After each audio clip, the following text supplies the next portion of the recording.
यदि आप भी दुख का कारण जानना चाहते हैं तो ये कहानी अवश्य सुनें। कहानी है कामना। एक बार एक सेठ ने एक महात्मा जी को अपने घर भोजन करने के लिए निमंत्रण दिया, पर महात्मा जी का उस समय एकादशी का व्रत चल रहा था, तो वो वहाँ स्वयं न जा सके। पर महात्मा जी ने अपने 2 शिष्यों को सेठ के यहाँ भोजन करने के लिए भेज दिया। जब दोनों शिष्य भोजन करके वापस लौटे तो उनमें से एक शिष्य दुखी और दूसरा प्रसन्न था। महात्मा जी को यह सब देखकर बड़ा आश्चर्य हुआ और उन्होंने दुखी शिष्य से पूछा, बेटा तुम दुखी क्यों हो? क्या सेठ ने भोजन में अंतर कर दिया? नहीं गुरुजी।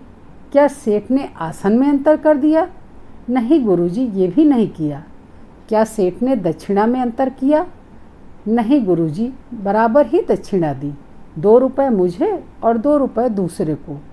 अब तो गुरुजी के आश्चर्य का ठिकाना ही न रहा और फिर उन्होंने पूछा, फिर तुम्हारे दुख का कारण क्या है? तब दुखी शिष्य बोला, गुरुजी मैं तो सोचता था सेठ बहुत बड़ा आदमी है, बहुत धनी है, तो कम से कम 10 रुपए दक्षिणा तो अवश्य देगा, पर उसने 2 रुपए ही दिए, इसलिए मैं दुखी हूँ। अब दूसरे शिष्य से पूछा, तुम प्रसन्न क्यों हो? तो दूसरा बोला, गुरुजी मैं जानता था सेठ बहुत कंजूस है, 8 आने से ज़्यादा दक्षिणा तो वो देगा ही नहीं, पर उसने 2 रुपए दे दिए, तो मैं यह सब देखकर बहुत प्रसन्न हूँ। दोस्तों, बस यही, सिर्फ यही हमारे मन का हाल है। संसार में घटनाएं समान रूप से ही घटती हैं, पर कोई उन्हीं घटनाओं से सुख को प्राप्त करता है और कोई दुखी होता है, पर असल में न दुख है न सुख। ये सब हमारे मन की स्थिति पर निर्भर है।